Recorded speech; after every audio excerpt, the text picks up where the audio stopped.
ஆதி என்னும் பராபரையே அன்பான மனோன்மணியே ஜோதி எனும் பஞ்சகத்தாலே சொற்பெரிய கரிமுகனே தீர்த்து நீக்கும் கந்தவளே திருத்துகின்ற குருநாதர்களே 18 சித்தர்களே பண்பான பரமசிவமே ஓதியே ஜோதிடங்கள் உரைப்பதற்கு நாத விந்து வடிவாக நல்ல துணை ஆவீரே. உலகில் உள்ள தமிழ் பேசும் அனைத்து நாள் உள்ளங்களுக்கும் மற்றும் ஜோதிட சான்றோர்களுக்கும் மூத்தோர்களுக்கும் ஆர்வலர்களுக்கும் மற்றும் இந்த காணொலியை காணும் உங்களுக்கும் ஆஸ்ட்ரோராஜின் இனிய நல்வணக்கங்கள். ஜோதிடம், ஆன்மீகம், வாழ்வியல், மருத்துவம் என்ற 4 வகை தலைப்புகளில் தொடர் காணொளிகளாக கொடுத்து வருகிறோம். அந்த வகையில் இன்று ஆன்மீகம் என்ற தலைப்பில் மற்றும் ஒரு காணொளி. அருள்மிகு நந்தி பெருமான் யார் இவர் என்ற கேள்விக்கு விடை தரும் பதிவு இது. சில ஆலயங்களில் சிவபெருமான் முன்னே நந்தி எம்பெருமான் அமர்ந்திருப்பார். கைலாயத்தின் வாயிற்காவலராக அமர்ந்திருக்கும் ஸ்ரீ நந்தி எம்பெருமான் அவதரித்த தலம் மண்ணுலகில் தஞ்சாவூர் மாவட்டம் திருவையாற்றில் உள்ள அந்தனக்குறிச்சி என்னும் ஊர். சூழ்நிலை குழந்தை பேரில்லாத சிலேத முனிவர் சிவபெருமானின் மனதில் நினைத்து புத்தர காமோஷ்டி யாகத்தின் பயனாகவும் சிவபெருமானின் அருள் கடாட்சத்தாலும் மகனாக பூமியில் இருந்து வந்தவர் என்று சொல்லப்படுகிறது. இறைவனின் திருவருளால் திரு நந்தி எம்பெருமானை மகனாக பெற்ற சிலேத முனிவர் இவருக்கு வைத்த பெயர் சிபேசர். பெருந்தவம் புரிந்து பிறந்த சிபேசரின் 8ஆம் வயதில் மரணம் சம்பவிக்கும் என்று திருவையாற்றில் உள்ள மித்திரர், வருணர் என்னும் 2 முனிவர்கள் கூறியதை கேட்டு கேள்வி பெற்ற சிலேத முனிவர் மிகவும் மனம் வருந்தினார். தந்தையின் மனவருத்தம் அறிந்த சிபேசர் திருவையாற்றில் உள்ள சூரிய குளத்தில் கழுத்தளவு நீரில் நின்று சிவபெருமானை நோக்கி 10 ஆண்டுகள் கடும் தவம் புரிந்து இறைவனிடமிருந்து ஸ்ரீ நந்தி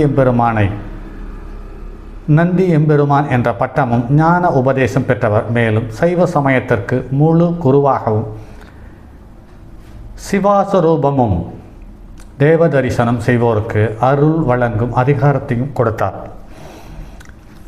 இறைவனிடமிருந்து ஸ்ரீ நந்தி எம்பெருமான் என்ற பட்டத்தையும் பெற்றார். இவர் தனது திருமண வயதில் திருமலப்பாடியில் பிறந்த வியாக்கிரபாதர் என்பவரின் மகள் சுயம்பிரமை என்ற பெண்ணை மனைவியாக ஏற்றுக்கொண்டார். சுயஞை என்ற பெயரும் அவருக்கு உண்டு.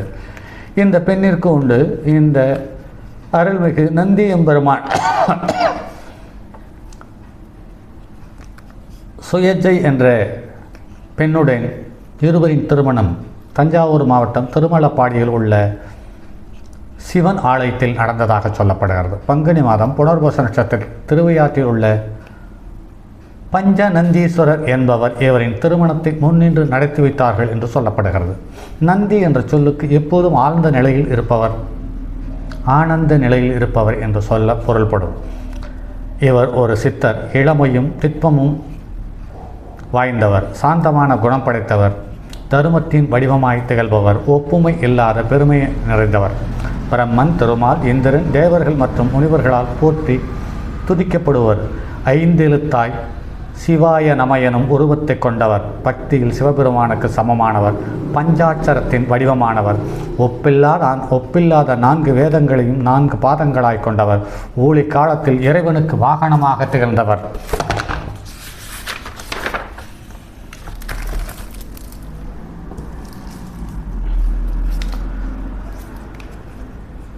ஊழி காலத்தில் வாகனமாய் திகழ்ந்தவர் மட்டுமில்லாமல் இறைவனை காத்த பெருமையும் இவருக்கு உண்டு. நிரந்தரமான இடத்தை உடையவர், வில்லாளிகளில் மேன்மை உடையவர், பிறரால் வெற்றி பெற முடியாதவர், பூஜிக்கத்தக்கவர்களில் முதல்வர், அனைவருக்கும் சிறந்தவர். எக்காலத்திலும் சிவபெருமானை வழங்கிய தோற்றத்துடன் அவரது திருமுகத்தை பார்த்து கொண்டே இருக்கும்படியான வரத்தை பெற்றவர். அருள்மிகு நந்தி எம்பெருமான் இறைவனிடத்தில் சென்று தேவர்களின் குறைகளை முறையிட்டு அவர்களின் துன்பத்தை போக்கியவர். ஆனால் இவர் பிரதோஷ காலத்தில் ஸ்ரீ நந்தி எம்பெருமானுக்கு முதலில் பூஜை நடக்கிறது. சிவ தரிசனத்தில் முதலாவதாக நாம் செய்ய வேண்டிய முக்கியமானதாகவும் கருதப்படுவது ஸ்ரீ அருள்மிகு நந்தி பெருமானை தரிசிப்பதுதான். நந்தி 2 கொம்புகளுக்கு இடையே இறைவனை தரிசித்து நாம் வேண்டுகோளை இறைவனிடம் சமர்ப்பிக்க நந்தியினுடைய உதவி பெறும் பட்சத்தில் அந்த வேண்டுதல் என்பது சுலபமாக நிறைவேறி நமக்கு வெற்றியை அள்ளித்தந்து விடுகிறது. அருள்மிகு நந்தி எம்பெருமானுக்கு திவ்ய வடிவமும் நெற்றிக்கண்ணும் 4 புஜங்களும் கையில் பிரம்பும் உடைய வாளும் சடைமுடியும் சந்திரக்கலையும் நீலகண்டமும் யானைபுரியும் 2 புயங்களில் மானும் மழுவும் உண்டு. மான் வேகத்தை குறிக்கிறது, மழு வீரத்தை குறிக்கிறது என்பார்கள். எல்லா உயிர்களுக்கும் ஒரு காலத்தில் ஓய்வுபடுத்துதல் மகா சங்காரம் எனப்படும் இந்த அதிகாரம் நந்தி எம்பெருமானுக்கு கொடுக்கப்பட்டிருக்கிறது. செம்பொருள் ஆகமத்திரம் தெரிந்து நம்பவம் அறுத்த நந்தி எம்பெருமானை வானவன் என்றதால் சரி, நந்தி எம்பெருமான் சிவனிடத்தில் இருந்து சிவ ஆகமங்களை தெரிந்து நமக்கு அருளினார் என்று சொல்லப்படுகிறது. தப்பிதம் செய்தாரை தண்டிக்கும் அதிகாரம் இவருக்கு உண்டு. இவர் சன்னதியில் காவல் பூண்டு உள்ளார். அவரை வணங்கி அவருடைய அனுமதி பெற்றுத்தான் சிவபெருமானை வணங்க வேண்டும், வணங்க முடியும். அது மட்டுமே பூர்த்தியானதாகவும் அமைகிறது என்று சொல்லப்படுகிறது. அருள்மிகு நந்தி எம்பெருமான் தட்சயாகத்தில் பழித்து பேசிய தட்சனையும் உடனிருந்த தேவர்களையும் சபித்தார். அருள்மிகு நந்தி எம்பெருமான் சிவலோகத்தில் வல்லவர். திருக்கைலாயத்தில் திருமந்திரம் என்னும் நூலை எழுதிய திருமூலருக்கு நந்தி எம்பெருமான் 9 வேத ஆகமங்களை விளக்கி அருளினார் என்று சொல்லப்படுகிறது. பின் திருமூலர் பூலோகத்திற்கு வந்து 3000 ஆண்டுகள் சிவயோகம் புரிந்தார் என்று சொல்லப்படுகிறது. திருமூலர் எழுதிய திருமந்திரம் என்ற நூலில் ஸ்ரீ நந்தி எம்பெருமானை சைவ சமயத்திற்கு தனி நாயகன் என்று குறிப்பிடுகிறார். மேலும் சிவபெருமானின் சீடர்களில் முதல் நிலையை உடையவர் என்றும் சொல்லப்படுகிறது. அதனால்தான் நான் ஆசிரியர் ஆனேன் என்றும் சொல்லுகிறார். அருள்மிகு நந்தி எம்பெருமானுக்கு சனகர், ஜனாதனர், சனற்குமாரர், பாஞ்சாலி, பதஞ்சலி, சிவயோக மாமுனி, வியாக்கிரமர் என்ற பெயர்களை கொண்ட 7 பேர் மாணவர்களாக இருந்தனர். மற்றொரு சொல்லுவோம். நந்தி எம்பெருமானுக்கு ஜனகர், ஜனாதனர், சனற்குமாரர், பதஞ்சலி, சிவயோக மாமுனி, வியாக்கிரமர் என்ற பெயர்களை கொண்ட 7 மாணவர்கள் இருந்தனர். 8வது மாணவராக திருமூலர் வந்து சேர்ந்தார்.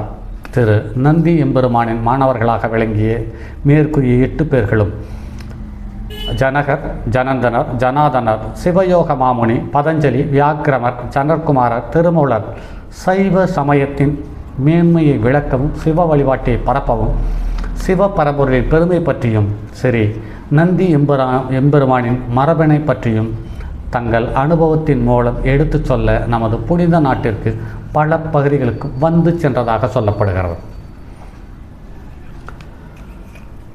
அருள்மிகு நந்தி எம்பெருமான் சிவபெருமானிடத்தில் உபதேசம் பெற்றவராதால் இவரிடமிருந்து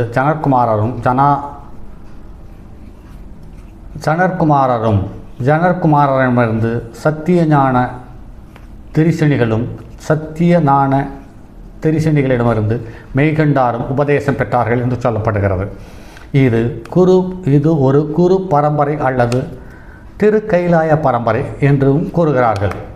ருத்திரன், தோயவன், சலாதி, அக்னிரூபன், மிருத்துவாஜ்ய பிரியன், சிவவாகனன், கருணாகரமூர்த்தி, வீரமூர்த்தி, தனப்பிரியன், கனகப்பிரியன், சிவப்பிரியன் போன்றவை திரு நந்தி எம்பெருமானுடைய மற்ற பெயர்கள். ஸ்ரீ நந்தி எம்பெருமானை விடை ரூபமாக தமிழக மக்கள் பல்லாயிரம் ஆண்டுகள் வணங்கியதற்கான சான்றுகளும் சுவடிகளும் கல்வெட்டுக்களும் இருப்பதாக சொல்லப்படுகிறது. பிரதோஷ காலத்தில் ஸ்ரீ நந்தி எம்பெருமானை சிவபெருமானுக்கு இணையாக வணங்கப்படுகிறார். எல்லாம் வல்ல இறைவன் போற்றும் 2வது சிவனாகிய ஸ்ரீ நந்தி எம்பெருமானை ஒவ்வொரு பிரதோஷ காலத்திலும் சிவபெருமானை வணங்குவதற்கு முன் வணங்கி அவருடைய அனுமதியோடும் சிவபெருமானை வணங்கி பூரண நலம் பெற இந்த காணொளியை காணும் அனைத்து நண்பர்களுக்கும் நன்றியுடன் கூறுகிறேன். மற்றும் ஒரு பதிவில் சந்திப்போம். அதுவரை உங்களிடமிருந்து விடைபெறுவது உங்கள் அன்பு நண்பன் எம் ராஜரத்னம். தங்கமான் மழுவோடேந்தி தன்மதி தலையில் கொண்டோன் மங்கையர் பதிக்கிச் சொன்ன மாமொழி ஜோதிடத்தை இங்கு யாம் உரைப்பதற்கோர் இமை என்னும் பிழை வராமல் கேட்க செங்கன் மால் மருகன் யானை சிறன் பதம் காப்பதாமே.